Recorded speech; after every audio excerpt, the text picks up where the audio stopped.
how's it going guys? JCVP11 here, and it's time for the OnePlus 3. The OnePlus 2 wasn't the flagship killer people expected it to be, and with the OnePlus 3 the company looks to change that, and boy are they doing a job at it. From the leaks so far, we can expect a Snapdragon 820 processor to run the show, along with either 6 or 4GB of RAM, depending on whether you pick up the 64GB variant or the 32GB variant. There are also talks of a 128GB variant, which would cost more, and more on pricing later. The screen that could be featured would be a 5.5-inch 1080p Super AMOLED display, which isn't that much for pixel lovers out there, but this screen combined with the 3500 mAh battery, which is of course a bump up from the OnePlus 2, would make for insane battery backup.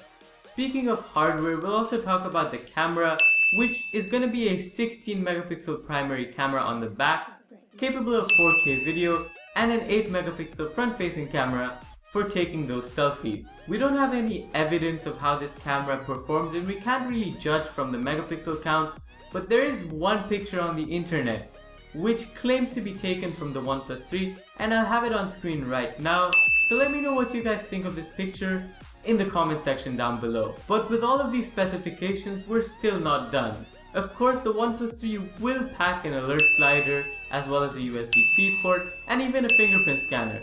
But one thing that was a miss on the OnePlus 2 was NFC capability, and I'm sure the OnePlus 3 will pack NFC capability, as well as an in-house dash charge functionality. Now what this means is that the company won't utilize quick charge technology that comes with all Qualcomm chipsets, but will rather rely on something that they've produced in-house, which would mean better optimization for USB-C ports, and of course an overall faster charging experience. I'm also hoping to see wireless charging technology on the OnePlus 3, but that's going quite far, so I'm gonna be happy with what I get. Once all of these features and specifications are out of the way, one thing that comes to mind is pricing. And for these specifications, we could expect a $600 or even a $700 smartphone. But that would only be if the company producing the phone wasn't OnePlus. If rumors are to be believed, and that's the whole basis of this video, the OnePlus 3 would cost a total of $310 for the base variant, which would include 32GB of storage and 4GB of RAM.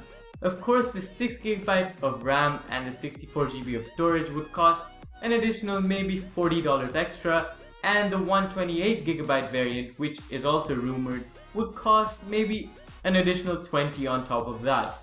But in an overall package for $400 or less, this phone would absolutely kill any smartphone right now, including the Samsung Galaxy S7, the LG G5, and even the HTC 10. OnePlus sure have everything going for them with all of these rumors, and we can only wait until the phone is public sometime later this May.